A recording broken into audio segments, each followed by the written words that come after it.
Well, hello, friend. My name is Elamin Abdelmahmoud, and you are listening to Commotion. And look, we are getting into it. That is new music by Ariana Grande. That song is called The Boy Is Mine. Ariana has a new album out. It is called Eternal Sunshine. And what a better way to talk about it than to gather the group chat. They are here. Auntie Donahue is here. Niko Stratis is here. Maura Johnston is here. And Niko, Maura. What's good, everybody? How's it going? Hi. I love this. I love this energy. I love that we're here to talk about Ariana. And I'm going to start with you because you are the resident Arianator among us, I think. And so let's talk about your first impressions of this record. It just came out. It is heavenly, dare I say. Ooh. It is bop after bop, Yes. after bop, after jam. Yeah. It is a showcase for her splendid voice. It is a bit of a diary. Like, she's very vulnerable in this album. Mm-hmm. And I think we can get very confused with all of the loud noise surrounding her public persona. But damn, this is good. It is good. It is a good, sick beat. What I liked about that, you're like, I don't know how I'm going to end this sentence. And then you ended it so beautifully with this punctuation. Oh my God, thank you so much. Put that on my resume and in my bio. I'm in. Bio, everyone. Let's go. I will tell you this. I am a big fan of this record, and I didn't anticipate I would be. I was kind of a little bit worried about the turns and the twists in Ariana's career at this moment. But this is not about me, Niko. This is about you right now. You are less enthusiastic generally about Ariana Grande in general. This record's being billed as a big sort of concept album. Did you listen to this record and go like, you know what, this changes my view of Ariana Grande? I mean, my view of Ariana Grande aside, I feel like there's two different, I have two wolves inside of me. One likes Ariana Grande and one is eternally at odds with her public persona and her, let's say, interesting fan base. Yeah. That is totally normal in reaction to other people. Yes. That's fair. Post my address.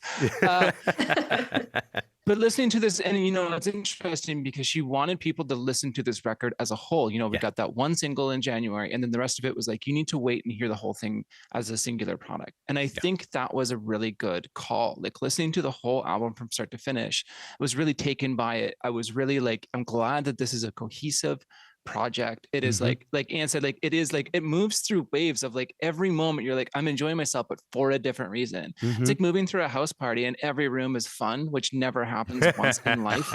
But in this record, it exists and it's true. And you're like, I want to be in all of these rooms simultaneously, even the ones that are kind of sad. Yeah. Even when it like turns down or gets introspective or plays with character, you're like, oh, this is an interesting spot and I want to see where this goes. Yeah, Maura, the reason I like this record is because I think Ariana's generally been someone who's pretty self-aware when it comes to her public persona and likes to interact with it a lot.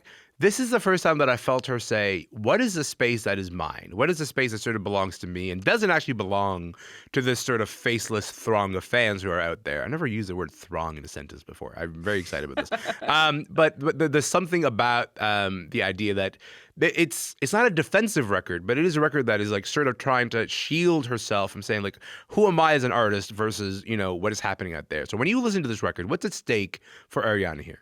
Well, I think what you spoke to is part of the reason why Yes and was the single. Yeah. Because listening to the rest of the record, like, that's clearly the song that's going to get the lightning rod treatment where she's, very directly dealing with all the sort of public blowback to her. Yes. But as far as this record as a whole, I mean, it's been 3.5 years since her last full-length Positions came out. And like, a lot has happened in pop since then. Olivia Rodrigo had her whole rise. Yes. Taylor Swift put out like 7 albums, of stuff. So there's been a lot of movement in the pop world since Ariana was last around. And so this is kind of her way of reestablishing herself as a force within it. You know what we're doing, guys? We are talking around it. We're not talking about it. We're talking around it. So why don't we talk about it? But first, let's hear a bit of Yes and. This is a song that Ariana dropped in January. Boy, come on, put your lipstick on. No one can tell you nothing. Walk this way through the fire. And if you find yourself in a dark situation, just turn on your light and be like, yes, and say that shit with your chest, and be your own. Because that is a song called Yes and by Ariana Grande. And this song came out in January. First of all, it debuted at #1, but then also, so it got a lot of positive reviews from critics, but then some fans turned on her. I mean, like, so there were reports that she lost something like 300,000 fans on Instagram when it came out.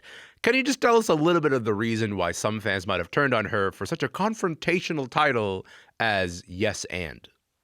I mean, this is where we dive into Aries' personal brand, et cetera, et cetera. So around the same time, she's filming for Wicked. Everybody's excited. This is very wonderful. Now, none of us know her. Let me give that disclaimer. We don't know this lady. These people. Yeah. We do not know her. She's a stranger. Yes. But anywho, filming Wicked, she meets Ethan Slater, who played SpongeBob SquarePants on Broadway. Please Google it. Important information. There's a dance. Yes. You need to see it. Right.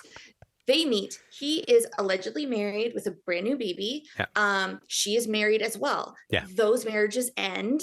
And then there is a quote unquote kind of a debut of them as a couple. Now the song deals with the whole, I don't really care what you think. This is my man. Like, here I am. Like, I don't know why I'm speaking like I'm from the South, but I am in this moment because I'm so excited about what I have to say. Yeah. Problem is, it's very controversial, the beginnings of their relationship. The timeline is clouded. There's a newborn baby. Like, I think fans, not Ariana's newborn baby, but Ariana just no, not that we know of. We don't know her. Yes, we don't know this lady. Once again, yes, we do not know her. But I think there was a part of the fandom that thought maybe this would be a song explaining her actions, whereas it is her taking accountability, but there's no apology, there's no regret, there's there's nothing outside of this is what I wanted, so I took it, and that can kind of read as not the greatest message, but then why are we assigning her as a messenger of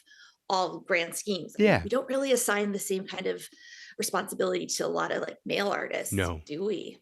Well, so this is a thing about this record, Maura, without like getting into the gossip area, because I don't want us to do that. But what I do want us to do is talk about artists who are trying to navigate what they owe the public and what they don't owe the public. This is very much a record about, here's what I owe you. I owe you my vulnerability as a creator. I owe you my honesty as a songwriter. I owe you sort of where I am and songs that honestly and genuinely reflect that. I don't owe you my morality. That sort of seems to be the positionality that this record is trying to espouse. We heard off the top, that she has a song called "The Boy's Mine." It is obviously, when you title a song like that, you are trying to be in conversation with the Brandy and Monica song "The Boy's Mine" from the '90s. What do you make of her position here of trying to say, this is who I am as an honest artist right now, but also I don't owe you an explanation. I just kind of owe you honesty as an artist. Yeah, I mean, I think that, she's being super as frank as she can be, which she always has been. Think about "Thank You Next" and the way that it reeled off all of her, exes all her exes, every single one exes. Like, thank you for this, and then I'm gonna keep it moving. Yes, and I think that she's also doing it while embracing this more synth R&B sound that obviously Max Martin and Ilya are worked on the record with her. Yeah. And I actually, I think Supernatural is like the heir to Don't Disturb This Groove, which is like, you can't get higher praise from me on that.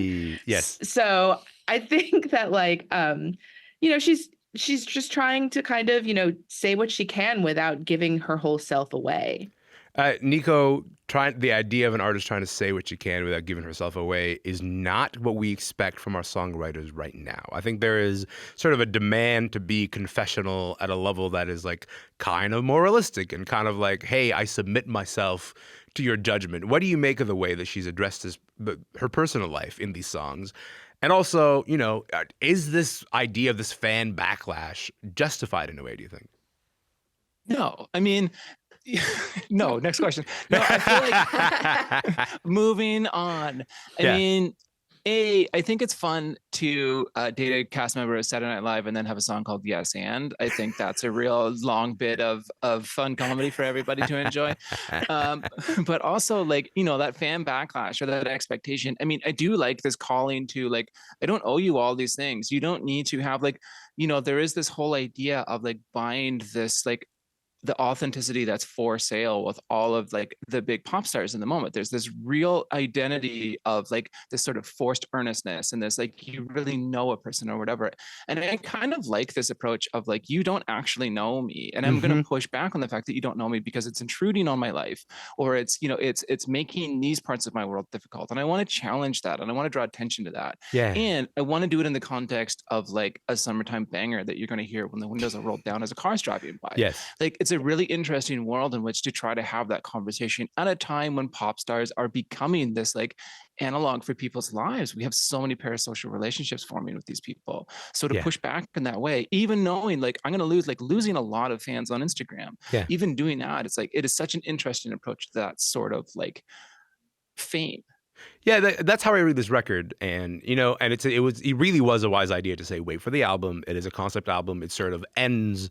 The last voice you hear on the record is her grandmother just saying like, look, if you wake up next in the morning and you're like next to somebody and you're like, I don't want to be here, why would you be there? Like that's kind of where that's the last voice that you hear on this album. What's complicated about it is that this is an interesting year for Ariana because like she's gonna be around a bunch, right? Like there's an album, there's sort of talks of a tour, and then there's also this larger idea of like Wicked comes out. Wicked, and she's one of the stars of Wicked. She's the biggest star in Wicked. Does this album bode well for the idea that, you know, Ariana's going to try to dominate the conversation as we sort of head towards the rest of this year, do you think? Or is it her saying, I'm getting off the bus, whatever your expectations of me are, I'm not really interested in them. I want to do something else right now. I think it could be both because this album represents her autonomy of self. Like it's her agenda that she's following. But also like she's living an adult celebrity artist trajectory, you know, like I don't think that her role as an actor and her role as an artist, a singer, necessarily needs to be attached in any way, shape, or form. Like if you look at like Madonna in the 90s, I mean, I know her acting career is a little bit controversial in some ways, but those are two different personas. Those are two different people. And I mean, we're also living in an era where many people have multiple jobs and multiple grinds and multiple identities. So I think two things can be true at the same time, which sounds like a cop-out answer. No, it is not at all. Yeah. I think it just represents the fact that the older you get, the more comfortable you are not being different in different places, but understanding that you're composed of many selves and not just some hegemonic person. Did I even pronounce that word right? I'm extremely excited to use the big word. Big day for all of us. Sounds like you said it right. That's absolutely incredible. Great. Amazing. Maura, maybe like we'll give the last word to you on this idea of, because like, this is again not the current pop landscape. Taylor Swift is the biggest name in the current pop landscape, and she's someone who has been quite comfortable sort of doing the confessional thing, doing the, you know what, I will explain myself, even if it's sometimes in like kind of coded songs. For Ariana sort of to tack left on this is a compelling argument to me, but I'm not sure that it sort of corresponds well with like the way that people behave on social media. How do you think this will impact her career by her saying, you know what, this is kind of where I'm at, take it or leave it? I think that there's always a place for escapism, and I think that you know, tacking left might be the move, because that way she's doing her own thing and, you know, plotting her own lane. And, you know, hey, with the way that she moves also, she could put out another record in like 4 months, you know, and just completely change the narrative, because she did that a couple of years ago. So yeah, listen, I'm invested in Ariana. I think she's an artist who, every time that she sort of just evolves herself just a little bit, I'm interested in those evolutions, because I do think she's very intelligent about the way that she's publicly thought about. Niko, maybe last word to you on this. When you think about Ariana and this moment in pop, how do you see her in conversation, you know, with the Olivia Rodrigos, with the Taylor Swifts? How is she sort of creating a slightly different story for herself? Well, she is sort of breaking from that form, right? Like the concept record in a pop landscape is an interesting thing, because most people are approaching it from a different side, right? Like everybody's doing these confessional things, or there's doing these more classic album rollouts as we understand them in 2024. So to do a concept record, partially named after a Charlie Kaufman movie from like 15 years ago, you know, like maybe somebody will do Synecdoche, New York next, you know, who knows where we're going to go from here. But I do think it is an interesting time to choose to stand afield from everybody else that is sort of following a path and saying like, you know what, what, I'm actually going to approach this from a different way. And I hope that this sort of breaks that form a little bit, where we can let pop stars go back to an era when they were all approaching the same sort of ideas, but from different angles and viewpoints. I think that is a perfect place to leave it. Niko, Stratis, Auntie Donahue, Maura Johnston, thank you for your time. Thank you for being here. You guys are the best. Thank you. Thank you. My Love pleasure. you all. We're all best friends now forever. Forever and ever. Till the end of time. Best Friends Club forever. Best friends Amazing. till forever. Niko Stratis is a writer based in Toronto. Auntie Donahue is a writer based in Cambridge, Ontario. And Maura Johnston is a music journalist in Boston.